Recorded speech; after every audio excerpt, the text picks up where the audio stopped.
आज के मुख्य समाचार। मॉनसून सत्र के पहले दिन विपक्ष का काम रोको प्रस्ताव। वंदे मातरम को लेकर हंगामा, सदन की कार्यवाही स्थगित।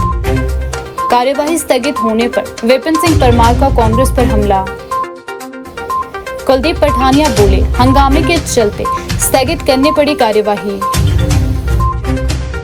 नाहन के सैनवाला पहुंचे विधायक अजय सोलंकी।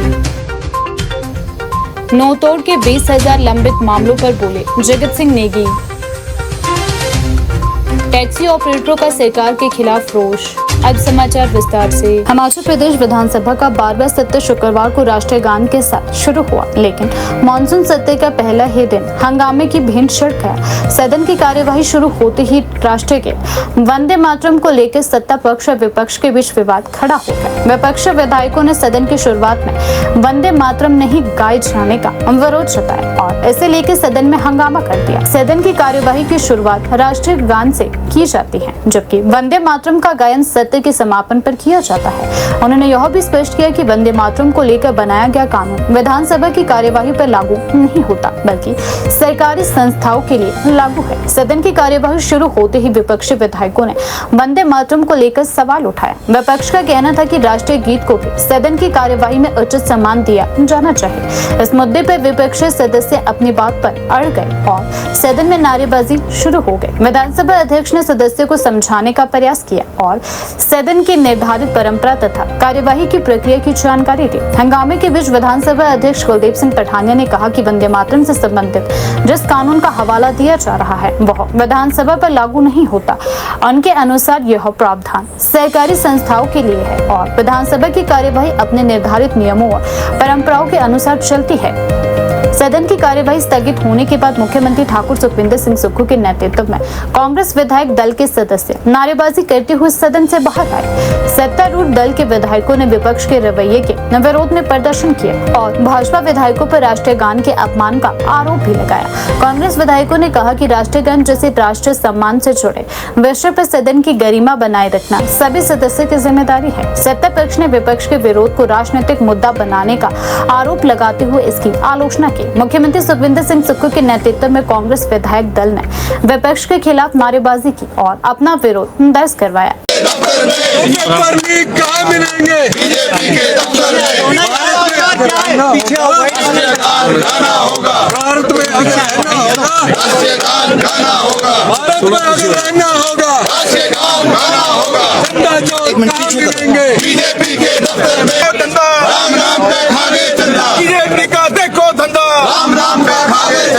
भारत में अगर रहना होगा, भारत में अगर रहना होगा, भारत में अगर रहना होगा, भारत में अगर रहना होगा, भारत में अगर रहना होगा, चंदा चोर कहाँ मिलेंगे? बीजेपी के दफ्तर में। भ्रष्टाचारी कहाँ मिलेंगे? बीजेपी के दफ्तर में। भ्रष्टाचारी कहाँ मिलेंगे? बीजेपी के दफ्तर में। पेपर लीक कहाँ मिलेंगे? बीजेपी के दफ्तर में। वो पेपर लीक कहाँ मिलेंगे? बीजेपी के दफ्तर में। पेपर लीक कहाँ मिलेंगे? बीजेपी के दफ्तर में।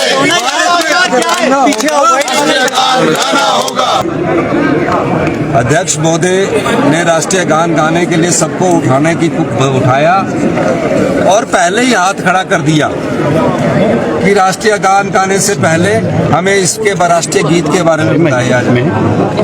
विधानसभा की परंपरा रही है कि राष्ट्रीय गान गाया जाना चाहिए। अभी तक स्कूल में, शिक्षा संस्थानों में राष्ट्रीय गान बड़े सम्मान के साथ गाया जाता है और राष्ट्रीय गीत भी इस असेंबली में बड़े सम्मान के साथ गाया जाता है। मुझे आज पहली बार बड़ा दुख हुआ, जो पार्टी राष्ट्रीय गान का अपमान कर सकती है, राष्ट्रीय गान के अपमान में विरोध कर सकती है, हिमाचल प्रदेश की जनता, हिमाचल प्रदेश की कांग्रेस पार्टी, हिमाचल प्रदेश के विधायक दल के नेता, भारतीय जनता पार्टी के जो राष्ट्रीय गान का अपमान हुआ, इसको कभी सहन नहीं करेंगे।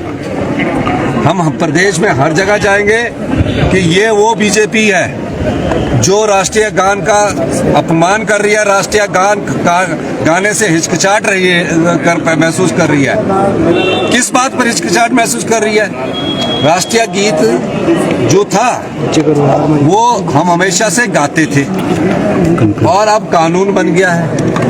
कानून बन गया तो राष्ट्रीय गीत भी गाएंगे। अध्यक्ष महोदय ने कहा कि राष्ट्रीय गीत जो परंपरा हम गाएंगे, पर बीजेपी ने आज राष्ट्रीय गान का अपमान कर दिया। आज हमें खुद मंत्रिमंडल के सदस्यों को अपनी सब प्रोटोकॉल छोड़कर आज इसलिए आना पड़ा कि भारतीय जनता पार्टी ने जिस तरह राष्ट्रीय गान का अपमान किया है, हम हिमाचल प्रदेश की जनता से भी अनुरोध करेंगे, ऐसे राष्ट्रीय गान के अपमान करने वालों को भारतीय जनता पार्टी को शर्म आनी चाहिए। और यही नहीं है, पता नहीं भारतीय जनता पार्टी को क्या हो गया है। हिमाचल की भारतीय जनता पार्टी या तो तालमेल नहीं है, असमंजस में है। अरे राष्ट्रीय गान गाते और बड़े सम्मान के साथ बोलते कि अब आप राष्ट्रीय गीत भी गा दो। कौन मना करता है? कोई मना कर रहा है? ये बड़े अपमान की बात है और मुझे बड़ा दुख होने लगा कि 77-78 साल के समय से जो राष्ट्रीय गान गाते आ रहे थे, आज़ादी के समय प्रधानमंत्री मोदी जी भी गा रहे हैं, हिमाचल प्रदेश की बीजेपी ने आज उसका अपमान किया है। कांग्रेस पार्टी और कांग्रेस विधायक दल इसका पूरा विरोध करता है। ये आपने बहुत किया कि ये तुलना क्यों कर रही है? ये तुलना का कोई समय नहीं है। आपके सामने अध्यक्ष जी ने कहा कि हम राष्ट्रीय गीत भी गाएंगे, जब अध्यक्ष जी ने कहा ये तुलना का समय नहीं है। मतलब राजनीति इतनी निचले स्तर पर ले जाओगे जहां राष्ट्र का सम्मान नहीं करोगे? क्या राष्ट्र कितने सालों की आजादी के बाद देश आजाद हुआ? मुगलों ने शासन किया, अंग्रेजों ने शासन किया, कांग्रेस पार्टी के नेताओं ने देश की आजादी और के लिए अपनी कुर्बानी दी। देश को बनाने की जरूरत थी तो श्रीमती इंदिरा गांधी और राजीव गांधी ने इस देश की एकता और अखंडता के लिए अपने प्राणों की बलिदानी दी। और उस समय भी जब हम राष्ट्रीय गान गाए जाते हैं, तब से राष्ट्रीय गान, आज राष्ट्रीय गान का अपमान करके भारतीय जनता पार्टी ने बहुत बड़ा अपराध किया है। इस जनता, हिंदुस्तान की जनता और हिमाचल की जनता इन्हें माफ नहीं करेगी। और देखिए अध्यक्ष महोदय को इतनी ठेस पहुंची कि जिस राष्ट्रीय गान के लिए हम सब खड़े हुए, राष्ट्रीय गान गाया और राष्ट्रीय गीत के बारे में बात करने लगे और जो तुलनात्मक अध्ययन करने के लिए लगे, उन्होंने बोला ये तो जब देश के हम सब नागरिक हैं, चाहे कोई कांग्रेस पार्टी के चाहे बीजेपी के, सब नागरिक है, नागरिक की हम देश के नागरिक हैं, लेकिन ये तुलना करना, ये पहले गाओ वो बाद में गाओ, ये अपमान है। इस अपमान को प्रदेश कभी सहन नहीं करेगा। और ये लोग एक्चुअली में बटे हुए हैं। ये बिल्कुल सही कहा, वो इस बहस को चाहते थे लेकिन राष्ट्रीय गान का अपमान कर दिया राष्ट्रीय गीत के नाम पर। चंदा चोरी के मुद्दे पर ये देश का ध्यान भटकाना चाहते थे। नीट पेपर लीक पर ये देश का ध्यान भटकाना चाहते थे। भ्रष्टाचार के नाम पर ये देश का ध्यान बैठाना चाहते थे। E20 एथनॉल में जो इन्होंने मिक्सिंग की है और जिसके कारण आज चिमनी का रेट 65 रुपए किलो हो गया। कितना? 65 रुपए। महंगाई आसमान छू रही है, उसके खिलाफ ये अपना ध्यान हटाना चाहते थे। और जो भ्रष्टाचारी है उनको बचाने के लिए अपना ध्यान हटाना चाहते थे। इसलिए इन्होंने सोचा कि हम लोगों को पता नहीं होगा, क्योंकि स्पीकर साहब तो लॉ ग्रेजुएट है, उनको पता कि पहला क्या करना, परंपरा क्या है। और उन्होंने कहा भी कि यार संसद में पहले राष्ट्रीय गान गाया गया है, फिर भी इन्होंने राष्ट्रीय गीत गान का चर्चा हो पाई। समय के सदस्य थे बेचारे, विजेंद्र सिंह थे, राम भाटिया जी थे और भी हमारे सदस्य थे, उन पर शोका, ये एक परंपरा है, शोकागार पर बात की जाती है, सब अपने विचार रखते हैं और उसके बाद विचार रखने के बाद वो अपना पक्ष रखते हैं और उसके बाद कोई मुद्दे उठाए जाते हैं। ये तो बिल्कुल अपमानित करने पर आगे हैं। सवाल ये नहीं है कुर्सी का, सवाल है सम्मान का, सवाल गरिमा का है, प्रदेश की जनता का सम्मान है। हमारा सम्मान कुछ नहीं होता, हमारे संस्थान का सम्मान होता है। हम मुख्यमंत्री, उप मुख्यमंत्री, मंत्री है, लेकिन हम ये थोड़ी सहेंगे कि गलत काम आप करते जाओ और उसके बाद हम सहन करते रहेंगे। यही मैं कहना चाहता हूँ। बहुत बहुत धन्यवाद। नाहन विधानसभा क्षेत्र के सैनवाला में विधायक अजय सोलंकी ने पहुंचकर सड़क निर्माण कार्य का शिलान्यास किया। इस दौरान स्थानीय लोगों और विभागीय अधिकारियों की मौजूदगी में विधिवत रूप से सड़क निर्माण की शुरुआत की गई। सड़क के निर्माण से क्षेत्र के लोगों को बेहतर आवागमन की सुविधा मिलने की उम्मीद है। शिलान्यास कार्यक्रम के दौरान विधायक अजय सोलंकी ने कहा कि नाहन विधानसभा क्षेत्र के लोगों को बेहतर सड़क सुविधा उपलब्ध करवाना उनकी प्राथमिकताओं में शामिल है। उन्होंने कहा कि विधायक बनने के प्रथम दिन से ही उनका प्रयास है कि नाहन के प्रत्येक क्षेत्र को अच्छी और सुरक्षित सड़क सुविधा से जोड़ा जाए। उन्होंने कहा कि ग्रामीण क्षेत्रों में सड़कें विकास की सबसे महत्वपूर्ण कड़ी है। बेहतर सड़क सुविधा से लोगों को शिक्षा, स्वास्थ्य, रोजगार और अन्य आवश्यक सेवाओं तक पहुंचने में आसानी होती है। इसी दृष्टि से इस क्षेत्र में नई सड़कों के निर्माण के साथ साथ पुरानी सड़कों के सुधार और मजबूतीकरण पर ध्यान दिया जा रहा है। विधायक ने कहा कि सड़क निर्माण कार्यों में गुणवत्ता से किसी भी प्रकार का समझौता नहीं किया जाएगा। शिलान्यास कार्यक्रम के दौरान स्थानीय लोगों ने विधायक के समक्ष सड़क और अन्य मूलभूत सुविधाओं से जुड़ी समस्याएं भी रखी। विधायक ने लोगों की समस्याओं को सुना और संबंधित अधिकारियों को आवश्यक कार्यवाही करने के निर्देश भी दिए। अजय सोलंकी ने कहा कि नाहन विधानसभा क्षेत्र के विकास को लेकर वह लगातार प्रयासरत है। उनका उद्देश्य है कि क्षेत्र के प्रत्येक गाँव और बस्ती तक मूलभूत सुविधाएं बेहतर तरीके से पहुंचे। सड़क निर्माण के कार्यों को इसी दिशा में एक महत्वपूर्ण कदम बताया जा रहा है। उन्होंने कहा कि आने वाले समय में नाहन विधानसभा क्षेत्र में सड़क सुविधाओं को और मजबूत किया जाएगा तथा जहां भी सड़क की आवश्यकता है वहां प्राथमिकता के आधार पर कार्य करवाने का प्रयास किया जाएगा। ओम शुक्लम वरदं विष्णुं शशिवर्णं चतुर्भुजं प्रसन्नवदनं ध्यायेत्सर्वविघ्नोः शान्तिः। ओम शांत ओम दीपो ज्योति प्रब्रह्मा दीपो ज्योति जनार्दन दीपो हरति मे पापं दिव्य ज्योति नमस्ते दीपनाथाय नमो नमः नारायणाय नमो नमः। ओम या देवी सर्वभूतेषु ज्योतिरूपेण संस्थिता नमस्तस्यै नमस्तस्यै नमस्तस्यै नमो नमः। आज यहाँ सब बड़ा गर्व का विषय है कि आज यहाँ सैनवाला, बोगरिया, जामनवाला, चरूवाला, गाड्डा रोड का जो है शिलान्यास रखा गया और इस सड़क के निर्माण में जो है लगभग 6 करोड़ 98 लाख का बजट तो है माननीय मुख्यमंत्री जी ने स्वीकृत किया है और उसका टेंडर भी कर दिया गया है। आज इसका शिलान्यास रखा गया है और अब इसका कार्य जो है प्रगति पर रहेगा और बहुत जल्दी जो है इस सड़क का निर्माण कार्य पूर्ण करने के पश्चात इसका उद्घाटन भी कर दिया जाएगा।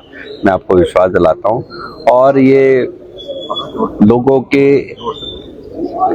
सड़क की सुविधा से संबंधित ये बड़ा महत्वपूर्ण कार्य है। बहुत लंबे अरसे से इस क्षेत्र में ये मांग थी और जो ये क्षेत्र है सारा इससे सड़क मार्ग से जो जुड़ेगा क्योंकि ये नाहन मुख्यालय, जिला मुख्यालय के सबसे समीप का एरिया है।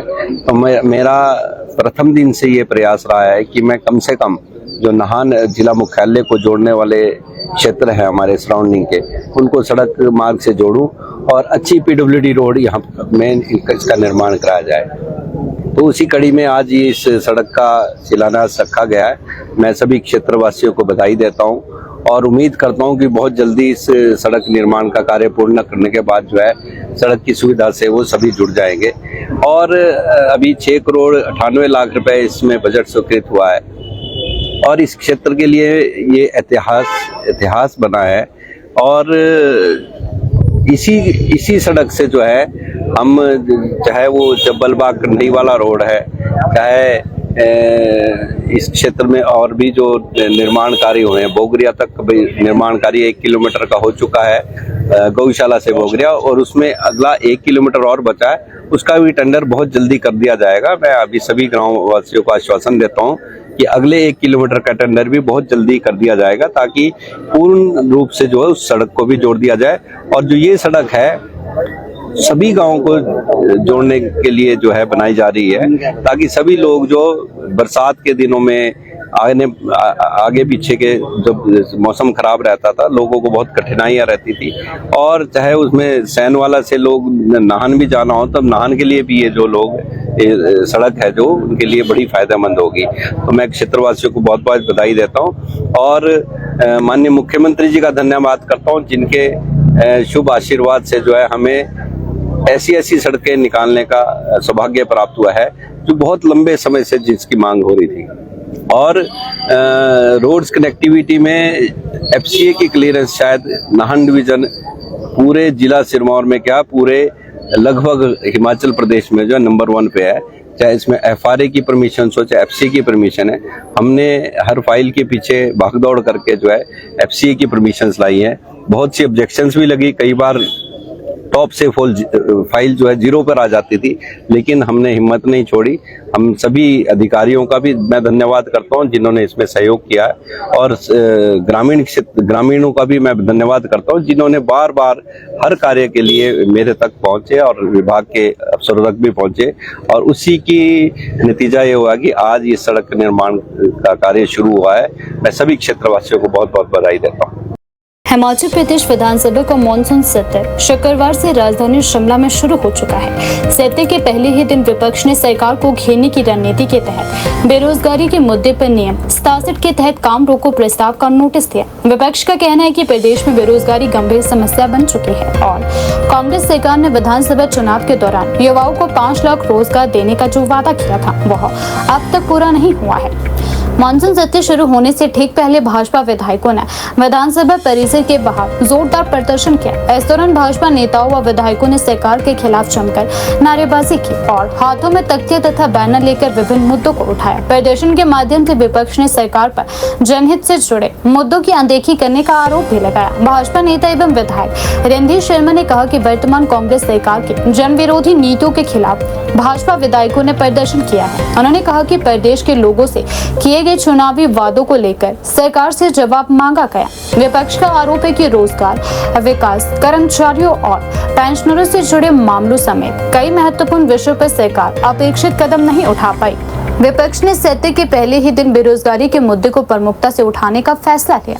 भाजपा की ओर से नियम 67 के तहत काम रोको प्रस्ताव का नोटिस भी दिया गया। विपक्ष का तर्क है कि बेरोजगारी ऐसा गंभीर विषय है जिस पर सामान्य चर्चा के बजाय तत्काल सदन का ध्यान केंद्रित किया जाना चाहिए। भाजपा नेताओं का कहना है कि प्रदेश के हजारों युवा रोजगार की तलाश में है और सरकारी विभागों में भर्ती प्रक्रिया को लेकर भी युवाओं में असंतोष है। विपक्ष कांग्रेस सरकार से यह जानना चाहता है कि चुनाव के दौरान किए गए रोजगार संबंधित वादों में अब तक कितनी प्रगति हुई है और आने वाले समय में युवाओं को रोजगार देने के लिए सरकार की ठोस योजना क्या है। विपक्ष ने कांग्रेस के 5 लाख रोजगार देने के वादे को भी निशाने पर लिया।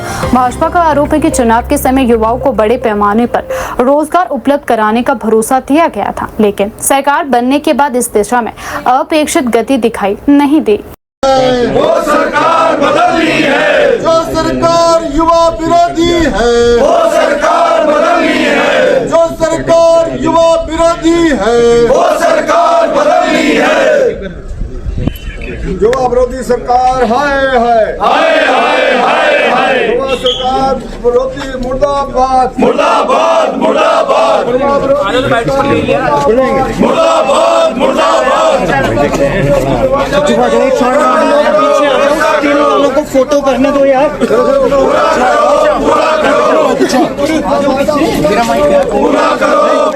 भाई कैमरा भाई मोबाइल संजू भाई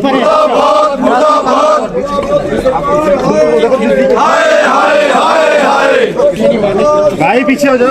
मुर्दाबाद मुर्दाबाद सरकार हाय हाय हाय हाय हाय हाय। जो वर्तमान कांग्रेस सरकार युवाओं से ठगी कर रही है, उनकी अनदेखी कर रही है, चुनाव के दौरान ये नहीं करो नहीं उनसे किए वायदे और युवाओं को दी हुई गारंटियों को भूल गई है।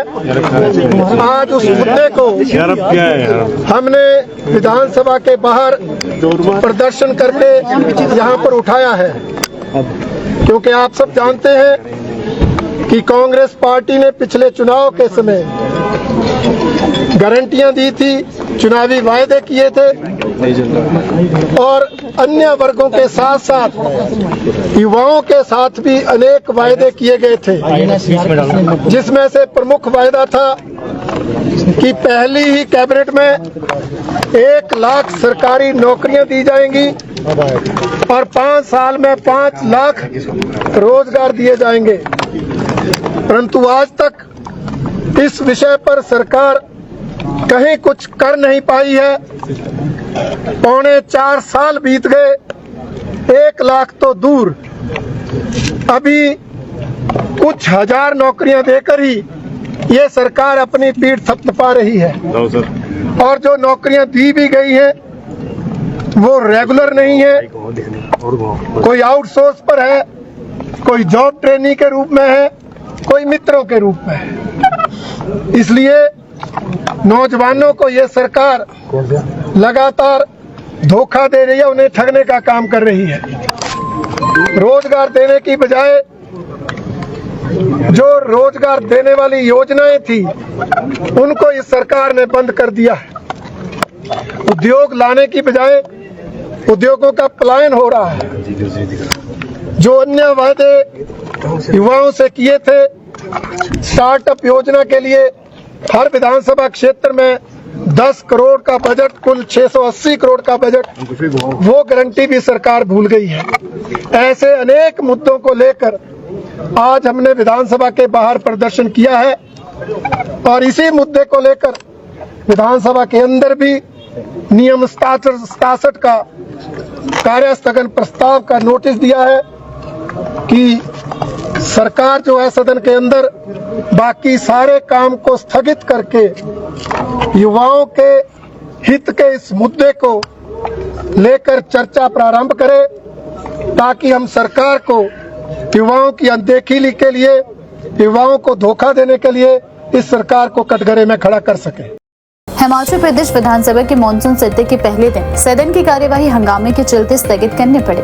विधानसभा की कार्यवाही स्थगित होने के बाद विधानसभा अध्यक्ष कुलदीप सिंह पठानिया ने पूरे घटनाक्रम को लेकर अपनी बात रखी। उन्होंने बताया कि सदन में लगातार हो रहे विरोध और हंगामे के कारण कार्यवाही को आगे जारी रखना संभव नहीं था। इसके चलते इसे शनिवार सुबह 11 बजे तक स्थगित किया गया है। हिमाचल प्रदेश विधानसभा का 12वां सत्र शुक्रवार को राष्ट्रीय गान के साथ शुरू हुआ। सत्र की शुरुआत निर्धारित प्रक्रिया के तहत हुई, लेकिन कार्यवाही आगे बढ़ते ही राष्ट्रीय गीत वंदे मातरम को लेकर सत्ता पक्ष और विपक्ष के बीच विवाद हो गए। विपक्षी विधायकों ने सदन की शुरुआत में वंदे मातरम नहीं गाए जाने को लेकर विरोध जताया और इस मुद्दे पर सदन में हंगामा शुरू हो गया। सदन की कार्यवाही शुरू होने के बाद विपक्षी सदस्य ने वंदे मातरम को लेकर अपनी आपत्ति भी दर्ज करवाई।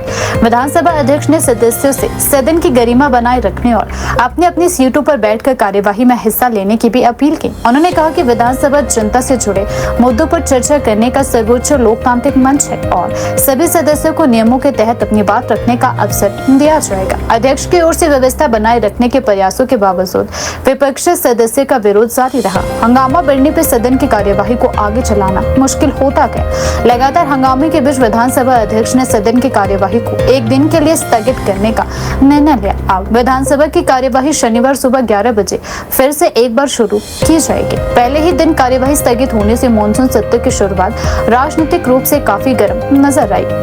रिवायत है जो कि आज पहले अध्यक्ष जो है सभी सामान्य सदस्यों का स्वागत करते हैं, उसके बाद एक सत्र और दूसरे सत्र के अंतराल में अगर कोई पूर्व सदस्य या वर्तमान सदस्य का देहांत हो जाए तो सबसे पहले जो है उनको याद किया जाता है, ऑबिचुरी होती है। फिर उसके बाद जब प्रश्नकाल शुरू होता है तब फिर व्यवस्था वगैरह के प्रश्नों की बात होती है। तो आज मैंने तो स्वागत किया सब। स्वागत के बाद हमारे यहाँ जो कन्वेंशन है और लोकसभा में भी वही है, जो लोकसभा की शुरुआत है वो भी राष्ट्रगान से हुई। हम दोनों नहीं गाते ना, ऐसा कन्वेंशन है अभी तक। और लोकसभा ने भी राष्ट्रगान से शुरुआत की और क्लोजिंग राष्ट्रगीत से होती है, जो हम हर बार करते हैं। तो यहाँ कहाँ कोई विरोधाभास है, मैं ये जानना चाहता हूँ। क्योंकि राष्ट्रगीत कोई विपक्ष के जो प्रतिपक्ष के जो मान्य सदस्य हैं वो नए नियम नहीं बनाएंगे, नई कन्वेंशन, नए प्रेसिडेंट्स थोड़ी बनाएंगे। ये हाउस तो जो कन्वेंशन है, जो प्रेसिडेंट्स हैं, जो प्रोसीजर है, जो रूल्स है उसके मुताबिक चलेगा और रूल्स प्रोसीजर जो है आम सहमति से बनता है। तो इसलिए जब मैंने ये बार बार आग्रह किया सभी सामान्य सदस्यों से, विशेष रूप से प्रतिपक्ष से, कि अभी ऑबिचुरी होने दो, ऑबिचुरी होने के बाद आपका कोई व्यू पॉइंट होगा तो उसको सुना जाएगा, फिर उसका डिस्पोजल उस तरीके से होगा। लेकिन कोई बैठने को तैयार नहीं, और माननीय नेता प्रतिपक्ष आज थे नहीं, इसलिए अंदर मेरे ख्याल में लीडर लेस भी थे ऑपोजिशन। मैं यही बोल सकता हूं, मैं तो ये नहीं बोल सकता कि सभी लीडर थे। तो ऐसी परिस्थिति में मेरे पास कोई चारा नहीं था। जब मैंने देखा कि पहले दिन में, जब अभी तक जो हमारी कन्वेंशंस हैं वो उसके मुताबिक हाउस का संचालन अभी शुरू हुआ और उसी के ऊपर जो है विरोध प्रदर्शन है, तो मुझे लगता है कि माननीय सदस्य शायद कार्रवाई में इच्छुक नहीं है, इसलिए मैंने सदन को कल तक स्थगित कर दिया। सेंट्रल एक्ट का हवाला दे दें, क्या प्रावधान है सर? वो रिकॉर्ड पर कुछ भी नहीं आया सर, पर सेंट्रल जो राष्ट्रगीत है, जब राष्ट्रगीत लोकसभा में शुरुआत हुई, जब ये राष्ट्रगीत अडॉप्ट हुआ, लोकसभा के द्वारा ये अडॉप्ट हुआ, उस समय की सरकार के द्वारा अडॉप्ट हुआ, लोकसभा के अंदर उसको गाया गया, उस समय की प्रोसीडिंग्स देखो आप, और वहां पर आम सहमति हुई, कंसेंसस हुआ among the all political person, political parties, political ideologies, और उस कंसेंसस के ऊपर ही वो 4 पहरे रखे गए, और जो बाकी का जो पार्ट था उसको उसका हिस्सा नहीं बनाया गया। अब कानून के माध्यम से जो है वर्तमान केंद्र सरकार उसको एनफोर्स करना चाह रही तो करे, वो तो जो संस्थान है सरकारी उनमें होगा। विधानसभा अपने नियमों पर चलती है, अपनी कन्वेंशन पर चलती है, अपनी जो है परिपाटी पर चलती है। We are independent in our own affairs, we are not to be directed by any body, whether it is a central government, whether it is any court of law. Whatever we do inside, that is our domain, and we are supreme in that. कोई mandatory सवाल था This is मैंने बहुत simple शब्दों में कहा हूँ कि we are here inside the house, we are supreme, the legislatures are supreme. जो हमारी कन्वेंशन, हमारा प्रोसीजर जो कॉन्सेंसस से बना है वो सुप्रीम है, मैं उसी के मुताबिक हाउस चला रहा हूँ। जब बदलेगा तो देखेंगे। अब मैं कोई किसी भी माननीय सदस्य अगर अपना कोई उसका नजरिया है, दृष्टिकोण है, वो मेरे से वो लागू करवाना चाहता है, तो मैं उसके नजरिए और उस दृष्टिकोण से थोड़ी हाउस चलाऊंगा। मैं हाउस तो रूल से चलाऊंगा, प्रोसीजर से चलाऊंगा, कन्वेंशन से चलाऊंगा, प्रेसिडेंट से चलाऊंगा और अपने विवेक से चलाऊंगा, संवैधानिक जो मेरे अधिकार हैं उसके मुताबिक चलाऊंगा। तो मैंने किया। सर, कोई ऐसा प्रेसिडेंस है हिमाचल विधानसभा की कार्रवाई में कि 10 मिनट के अंदर ही पहले दिन कार्रवाई स्थगित हो गई है? मेरे ध्यान में नहीं है ऐसा, पर हुआ होगा। अब ये असेंबली जो है 14th असेंबली है, पार्ट सी स्टेट को मिला के 50th असेंबली है, हुआ होगा कभी। हिमाचल प्रदेश विधानसभा के मॉनसून सत्र के पहले दिन सदन की कार्यवाही हंगामे के बाद कल तक स्थगित किए जाने पर भाजपा नेता एवं पूर्व विधानसभा अध्यक्ष विपिन सिंह परमार ने कांग्रेस सरकार पर तीखा हमला बोला। उन्होंने कहा कि भाजपा विधायकों ने किसी का अपमान नहीं किया, बल्कि राष्ट्रीय गान और राष्ट्रीय भावनाओं का पूरा सम्मान किया है। उन्होंने कांग्रेस पर इस मुद्दे पर गलत राजनीति करने के आरोप लगाए।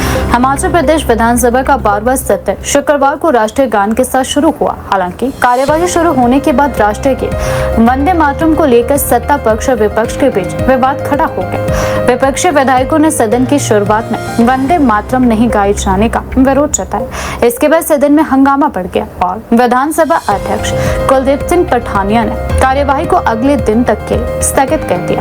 विपिन सिंह परमार ने स्पष्ट किया कि भाजपा विधायकों ने राष्ट्रीय गान या किसी राष्ट्रीय प्रतीक का अपमान नहीं किया है। उन्होंने कहा कि भाजपा के सभी विधायक राष्ट्रीय गान और राष्ट्रीय भावना का पूरा सम्मान करते हैं। परमार ने कहा कि जिस घटना को लेकर कांग्रेस की ओर से आरोप लगाए जा रहे हैं उसकी वास्तविकता अलग है। उनका कहना है कि भाजपा विधायकों की ओर से किसी तरह का अपमानजनक व्यवहार नहीं हुआ है और इस मामले को राजनीतिक रंग दिया जा रहा है। उन्होंने कांग्रेस सरकार पर निशाना साधते हुए कहा कि सरकार को सदन के भीतर जनता से जुड़े मुद्दों पर चर्चा करनी चाहिए थी, न कि ऐसे विषय को लेकर राजनीति करनी चाहिए थी।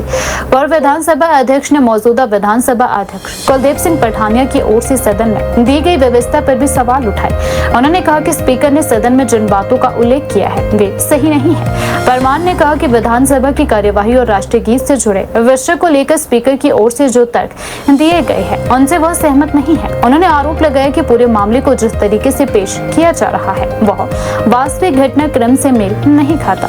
हमने किसी का अपमान नहीं किया और आज जब विधानसभा मॉनसून सत्र का शुभारंभ हुआ तो राष्ट्रीय गान का जो उच्चारण हुआ उसको हमने सामूहिक रूप से गाया। जो उसकी अवस्था होती है उसके अनुसार हमने अपने आप को पूरा सम्मान दिया। तदोपरांत हमने ऑनरेबल स्पीकर साहब से विनती की कि आप राष्ट्रीय गीत वंदे मातरम जो संपूर्ण रूप से जो कानून के माध्यम से पूरे देश में अब गाया जाएगा उसकी हमें अनुमति दीजिए।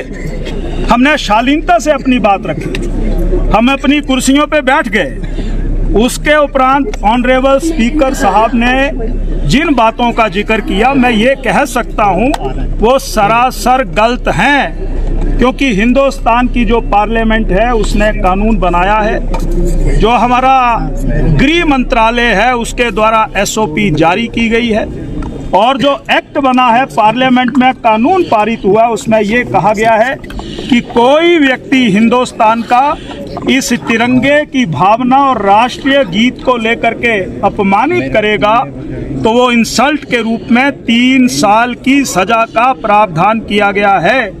और ये भी कहा गया है कि जिस प्रकार के भी महत्वपूर्ण इवेंट होते हैं, अभी 15 अगस्त जो है सभी जगह प्रदेश में मनाया गया, धूमधाम से मनाया गया। मंत्री वहां पर गए थे तो वहां पर राष्ट्रीय गीत का ही और संपूर्ण 6 छंदों को वहां पर उच्चारण हुआ।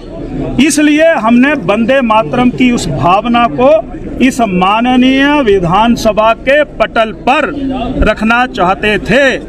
ये कांग्रेस की कोई जनसभा नहीं है। उनके CWC की बैठक में फैसले हुए होंगे।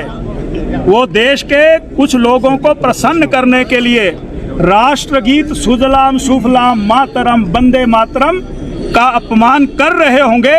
वो CWC और कांग्रेस की पार्टी में जो कुछ करते रहें, पर देश की भावना और राष्ट्रीय गीत की इस भावना को अपमानित नहीं कर सकते। इसको तो मैं इसका मैं बिल्कुल निंदा करता हूँ। अब एक बात और कहना चाहता हूँ कि स्वतंत्रता के आंदोलन में अशफाक उल्लाह खान 17 साल की उम्र में वो देश की उस फांसी के फंदे को चूम लेते हैं। वंदे मातरम कहते हुए वो देश की आज़ादी के लिए प्राण न्यौछावर कर देते हैं। तो ये कांग्रेस वाले इससे परहेज क्यों कर रहे हैं, ये मैं कहना चाहता हूँ। आज तो सिर्फ इतना ही है कि राष्ट्रीय गीत का यहाँ पर अपमान हुआ है और ये एक राष्ट्रद्रोह से कम नहीं है। ये कानून के तहत मैं सारी बातें रख रहा हूँ, पर हमने इस पूरे राष्ट्रीय गीत को कि हम मान करते हैं, सम्मान करते हैं, इसके लिए इज्जत देते हैं। परंपराएं बनाई जाती हैं और एक्ट अभी पार्लियामेंट में पारित हुआ है तो उस एक्ट और नियम को पूरा देश पालना कर रहा है। 15 अगस्त अभी राष्ट्रीय एक नेशनल इवेंट था तो उस इवेंट को स्वीकार किया गया। तो परंपराएं तो बनाई जाती है। और वंदे मातरम क्या है, मैंने पहले भी कहा है, हे मातृभूमि तुम्हें हम श्रृंगार के रूप में हम इस मातृभूमि के पुत्र देखना चाहते हैं। अब कुछ धर्मों के लोगों को ये ठीक नहीं लगता तो मुझे लगता है कि कांग्रेस को अपना मन, वाणी और व्यवहार बदलना चाहिए। देख रहा है, देश में देख रहा है और आप भी बुद्धिजीवी पत्रकार हैं, आप भी देख रहे हैं कि किसने इसका अपमान किया है। अपमान करने वाले अब नारे और आपके सामने प्रेस वाइट दे करके अपना स्पष्टीकरण दे रहे हैं। मैं इसको राष्ट्रद्रोह से कम नहीं मानता। आप राष्ट्रद्रोह कह रहे हैं, क्या शिकायत करेंगे इसको लेकर? जो कानून लोकतंत्र में शिकायत और नजरें बड़े बारीकी से देखती रहती हैं और मैं यही कहना चाहता हूं कि बहुत बड़ा अपमान हुआ। सदन कल तक के लिए स्थगित हो गया, हालांकि शॉर्ट जो है आज बहुत ही महत्वपूर्ण विषय लगे हुए थे। यहाँ पर 2 शोकोद्गार थे। माननीय श्री रणधीर शर्मा जी बेरोजगारों की बेरोजगारी और कांग्रेस के झूठे आश्वासन उसको लेकर के नियम 67 में प्रस्ताव लेकर के आए थे। 130 के ऊपर स्वास्थ्य सुविधाओं के ऊपर प्रस्ताव लगा हुआ था। मुझे लगता है कि क्यों कल तक 11 बजे तक इसको स्थगित कर दिया गया। यानी हमें प्रदेश के मुद्दों को, युवाओं के मुद्दों को और स्वास्थ्य संबंधी विषयों को यहाँ पर रखने का मौका लोगों ने दिया है, उससे हम वंचित हो गए। ये हिमाचल प्रदेश के जनजातीय क्षेत्रों में लंबे समय से लंबित नो तोड़ भूमि के मामलों को लेकर प्रदेश सरकार ने एक बार फिर गंभीरता दिखाई है। राजस्व मंत्री जगत सिंह नेगी ने राज्यपाल कविंदर गुप्ता से नो तोड़ के लंबित मामलों पर जल्द फैसला लेने और पात्र लोगों को राहत देने का आग्रह किया। मंत्री के अनुसार जनजातीय क्षेत्रों से जुड़े करीब 20,000 नो तोड़ के मामले अभी भी लंबित है और हजारों परिवार इन मामलों के निपटारे का इंतजार कर रहे हैं। मंत्री जगत सिंह नेगी ने कहा कि नो तोड़ का लाभ और पात्र लोगों को दिया जाना चाहिए जिनके पास 20 बीघा से कम भूमि है। उन्होंने कहा कि जनजातीय क्षेत्रों में नो तोड़ केवल जमीन देने का विषय नहीं, बल्कि यह वहां की सामाजिक और आर्थिक व्यवस्था से जुड़ा हुआ है। यदि लोगों को खेती बाड़ी और आजीविका के लिए भूमि उपलब्ध होती है तो वे अपने पैतृक क्षेत्रों में रहकर जीवन यापन कर सकते हैं। जगत सिंह नेगी ने बताया कि उन्होंने नो तोड़ के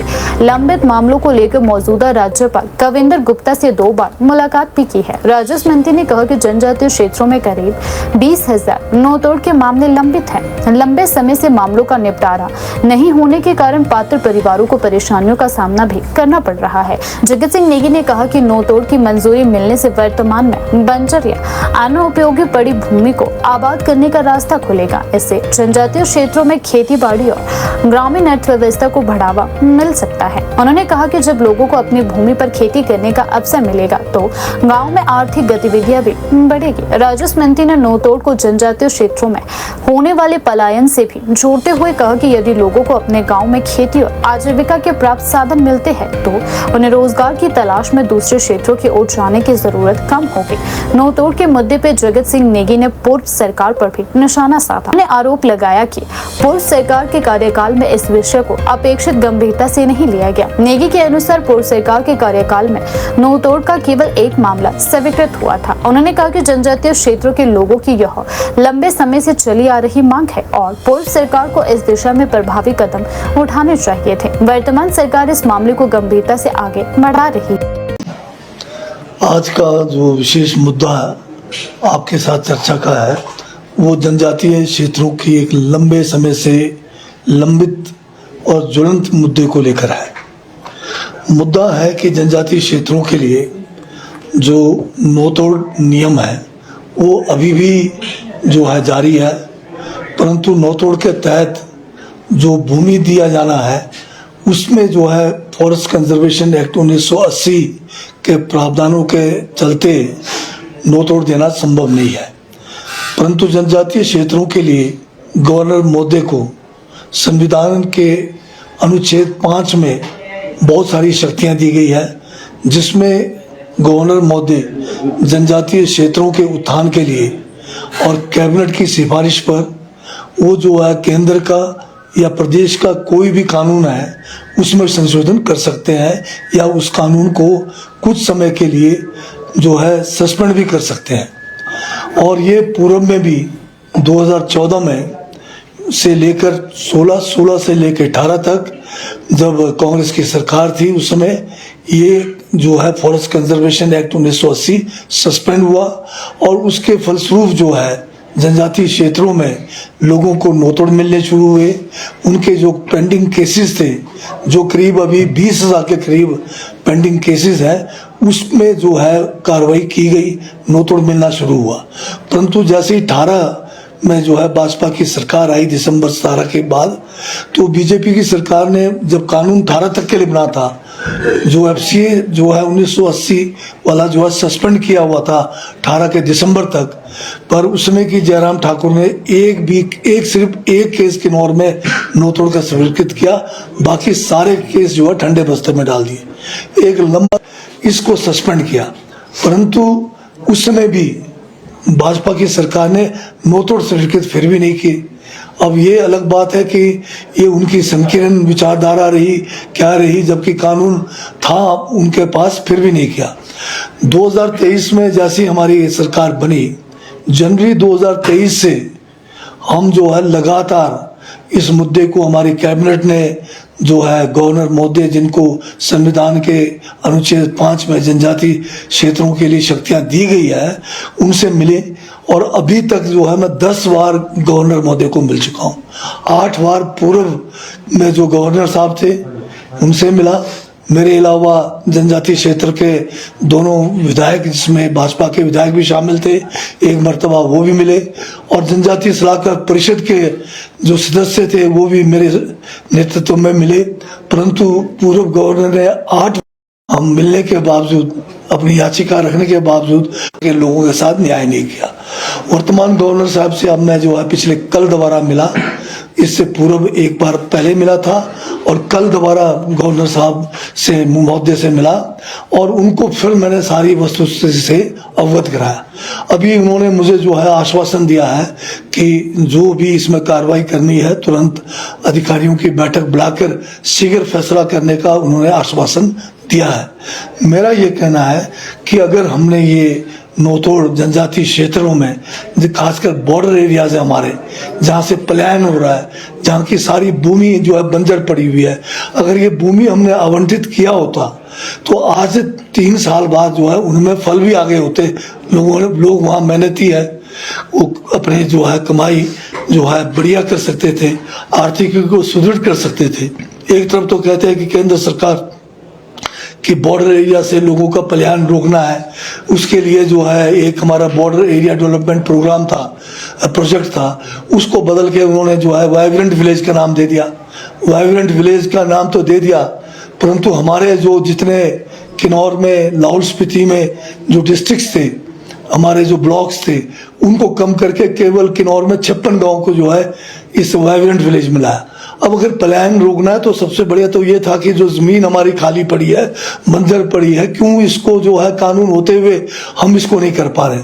तो मेरा जो है आपके माध्यम से भी जो है गवर्नर महोदय से आग्रह करना है कि इस पे बिना विलंब तुरंत इस पे कार्रवाई की जाए। 3.5 साल का समय निकल चुका है और लोगों में बहुत रोष है, लोग जो है बहुत जो है मुखर हो गए हैं और लोग क्या पता किस तरह का मतलब कोई आंदोलन के लिए ना प्रेरित हो जाए। तो उससे पहले जो है गवर्नर महोदय इसके ऊपर अपना संज्ञान ले और जो एक जायज मांग है, जो पहले भी हो चुका है, कोई नई मांग नहीं है, नया कानून बनाने की बात नहीं है, जो शक्तियां संविधान ने दी है उन शक्तियों को सिर्फ जो है इस्तेमाल करके जनजातियों का कल्याण हो सकता है, उसके लिए आगे हमें बढ़ने की जरूरत है, यही मैं कहना चाहता हूँ। टैक्सी ऑपरेटरों की विभिन्न समस्याओं को लेकर ऑल इंडिया टैक्सी यूनियन ने प्रदेश सरकार के खिलाफ मोर्चा खोलने की चेतावनी दी है। यूनियन के राष्ट्रीय अध्यक्ष राम रतन शर्मा ने आरोप लगाया कि टैक्सी ऑपरेटर लगातार टैक्स और विभिन्न शुल्कों के माध्यम से सरकार के खजाने में बड़ा योगदान दे रही है, लेकिन इसके बावजूद उनकी समस्या के समाधान की दिशा में पर्याप्त कदम नहीं उठाए जा रहे हैं। राम रतन शर्मा ने कहा कि टैक्सी व्यवसाय से सरकार को लगातार राजस्व प्राप्त हो रहा है, लेकिन ऑपरेटरों को राहत देने के बजाय उन पर टैक्स और अन्य शुल्कों का बोझ बढ़ता जा रहा है। उन्होंने तंज कसते हुए कहा कि टैक्सी व्यवसाय सरकार के लिए दुधारू गाय बनकर रह गई है, जिससे लगातार राजस्व लिया जा रहा है। यूनियन अध्यक्ष ने कहा कि पेट्रोल और डीजल पर रोड टैक्स के नाम पर टैक्सी ऑपरेटर पर करीब 10 रुपए प्रति लीटर की अतिरिक्त मार पड़ रही की है। उन्होंने कहा कि ईंधन की बढ़ती कीमत और लगातार बढ़ते खर्च के बीच टैक्सी ऑपरेटरों के लिए व्यवसाय चुनना मुश्किल होता जा रहा है। छोटे ऑपरेटरों की आय सीमित है, जबकि वाहन संचालक, रखरखाव, बीमा और टैक्स का खर्चा लगातार बढ़ रहा है। राम रतन शर्मा, अध्यक्ष all Himachal Pradesh taxi operator और ड्राइवर वेलफेयर एसोसिएशन। आपने सही कहा कि हम धरना प्रदर्शन करने जा रहे हैं। 24 तारीख को जो हमारा अनशन, क्रमिक अनशन भी रहेगा और एक मैंने प्रण ले रखा है कि जो हमारी विस्तृत मांगे हैं वो सरकार उसमें हमें गुमराह कर रही है। सरकार हमारा किसी भी समस्या के ऊपर अमली जामा नहीं पहुंचा रही है। सरकार जब बनी थी तो उन्होंने हमारे साथ एक गारंटी में वायदा किया था कि आपका जो टैक्सी का परमिट है, बेसिक परमिट और ऑल इंडिया परमिट, वो आपका 12 से 15 साल करेंगे। इन्होंने वायदा कर रखा था। कुछ और चीज़ों में भी हमें रिलैक्सेशन देने की वायदा किया था, लेकिन हो क्या रहा है कि सरकार सबसे पहले बनी, सबसे पहले जो अगर कुलाड़ा चला तो वो हमारे ऑपरेटर के ऊपर चला, जिसमें उन्होंने ओपीएस दिया। हमने स्वागत किया, वो ओपीएस दें, जो मर्जी करें, अपना वायदा पूरा करें। सरकार बनती इसलिए है कि लोगों के वायदे पूरे करें, लेकिन ओपीएस की एवज में उन्होंने जो था वो डीजल और पेट्रोल का जो वैट था वो बढ़ा दिया, जिसमें हमारे डीजल और पेट्रोल में 10 रुपए की सीधी बढ़ोतरी होगी। देखिए, वो खजाना लुटा रहे हैं। टैक्सी ऑपरेटर एक दुधारू गाय की तरह, उन्हें टैक्स के रूप में 7 प्रकार के टैक्स के रूप में और एक अतिरिक्त इंश्योरेंस जो सेंट्रल गवर्नमेंट को जाती है उसके रूप में सरकार का खजाना भर रहे हैं। लेकिन टैक्सी ऑपरेटरों के साथ हाराघात होता है। हर जगह पे कैमरे लगा दिए जाते हैं। जितना टैक्सी का किराया नहीं होता है उतना उसके चालान हो जाते हैं। उसके बाद एक ऑटो 40 साल 50 साल जीवित रह सकता है, एक बस 40 साल 50 साल चल सकती है, एक ट्रक 40 से 50 साल 60 साल चल सकता है। हमने आप बरमाणा में देखिए 2000 जो हमारे 1980 मॉडल के ट्रक भी हैं, वो भी सड़कों के ऊपर सरपट दौड़ रहे हैं। लेकिन टैक्सी सिर्फ 12 साल जिंदा रह सकती है और उसको 12 साल के बाद मृत घोषित कर दिया जाता है, उसका परमिट छीन लिया जाता है। अब सरकार से हमने एक मांग रखी थी कि आप हमारी परमिट को 12 से 15 साल कीजिए। वो भी हमारे साथ एक बहुत बड़ा कुठाराघात हुआ था, जिसमें 2 साल कोरोना काल में हमारे भ्रष्ट हुए। 1 साल भयंकर जो आपदा थी वो हिमाचल प्रदेश के अंदर आई। टैक्सी व्यवसाय पूरी तरह से चौपट हो गया। हमने उसकी एवज में 3 साल मांगे थे और उसके ऊपर हमारे ऊपर हम कोई खजाने के ऊपर अतिरिक्त बोझ नहीं डाल रहे थे। हम उल्टा सरकार को पैसा दे रहे थे, टैक्स के रूप में, पैसेंजर टैक्स के रूप में, टोकन टैक्स के रूप में, ग्रीन टैक्स के रूप में, और आपका जो परमिट फीस है उसके रूप में हम एक्स्ट्रा उनको गवर्नमेंट को पैसा दे रहे थे। लेकिन सरकार अंधी हो गई है, गूंगी हो गई है, बहरी हो गई है, जो हमारी बातों को गंभीरता से नहीं ले रही है। अभी हमें पिछले दिनों माननीय केंद्र सरकार ने, माननीय नितिन गडकरी जी ने, माननीय उप मुख्यमंत्री परिवहन मंत्री मुकेश अग्निहोत्री जी के अनुरोध पर 12 से 15 साल का AITP ऑल इंडिया जो हमारा परमिट होता है वो कर दिया गया। लेकिन सरकार के आला अधिकारी जो कुंडली मार के सरकार को बर्बाद कर रहे हैं, सरकार को गुमराह कर रहे हैं, वो उसका बेसिक परमिट नहीं बढ़ा रहे हैं। जब तक बेसिक परमिट, हम मांग क्या रहे हैं, हमारी गाड़ियां फिटनेस के आधार पे हो, जैसे ट्रक की फिटनेस होती है, फिटनेस के आधार पे जिंदा रहे, उसके आधार पर हमें बेसिक परमिट मिले, अनलिमिटेड परमिट मिले। पंजाब में अनलिमिटेड परमिट है, उत्तराखंड में अनलिमिटेड परमिट है, यूपी में अनलिमिटेड परमिट है, बेसिक परमिट 02 परमिट अनलिमिटेड है। लेकिन हिमाचल प्रदेश सरकार ने वो भी 12 साल रखा है। किसने कानून बनाया, कहां पे बनाया? RTI के माध्यम से हमने जानना चाहा, कोई भी किसी ने कानून नहीं बनाया, लेकिन सिर्फ यही है कि अंधी पीछे कुत्ता चाटे। बस एक ऑर्डर हो गया है जो किसी को दिखाया नहीं जा रहा है कि जी 12 साल बाद आपकी गाड़ी जो है मृत घोषित कर दी जाती है। क्यों? ये हमारे साथ अन्याय है। इसलिए हमने सरकार ने अपने गारंटी में हमसे वायदा करते हुए भी उस वायदे को नहीं निभा रही है, सिर्फ गुमराह कर रही है। इसलिए हमने अपने प्राण त्यागने के अलावा अब कोई भी चारा हमारे पास नहीं रहा।